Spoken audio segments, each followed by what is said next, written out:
শোনা যায় আরব দেশ থেকে আগত দুই ইসলাম প্রচারককে উপহার হিসেবেই এক স্থানীয় জমিদার মসজিদটি নির্মাণ করেছিলেন। এরপর থেকে প্রজন্মর পর প্রজন্ম ধরে এখানে মানুষ নামাজ আদায় করে আসছে।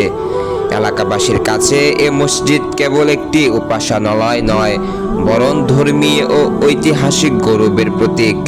টাঙ্গাইলের কালিহাতী উপজেলার কদিম হামজানি গ্রামে অবস্থিত ৩৩৬ বছরের পুরনো একটি মসজিদ এখন জরাজীর্ণ অবস্থায় রয়েছে।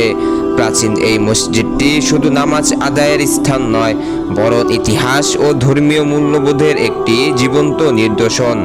তবে দীর্ঘদিন সংস্কার না করায় মসজিদটির বর্তমান অবস্থা আশঙ্কাজনক হয়ে উঠেছে।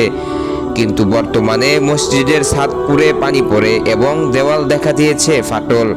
বর্ষার দিনে মসজিদের ভিতরে পানি জমে মুসল্লিদের নামাজ আদায়ে মারাত্মক ভোগান্তি পোহাতে হয়। স্থানীয়রা জানান, মসজিদটি জাদুঘর কর্তৃপক্ষের দখলে থাকায় নিজেরা সংস্কারের উদ্যোগ নিতে পারছেন না। তাদের অভিযোগ, কর্তৃপক্ষ সংস্কারের কোনো ব্যবস্থা না নিলেও স্থানীয়দেরকেও সংস্কারের অনুমতি দিচ্ছে না। ফলে প্রতিনিয়ত মসজিদটির ক্ষয়ক্ষতি বাড়ছে। এলাকাবাসীর দাবি, দ্রুত উদ্যোগ নিয়ে মসজিদটি সংস্কার করা প্রয়োজন।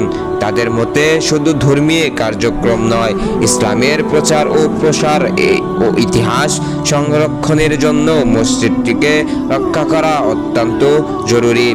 স্থানীয়রা আরও জানান, সংস্কার করা হলে এই মসজিদটি একদিন যেমন ধর্মীয় প্রয়োজন মেটাবে, তেমন পর্যটন সম্ভাবনাও সৃষ্টি করবে।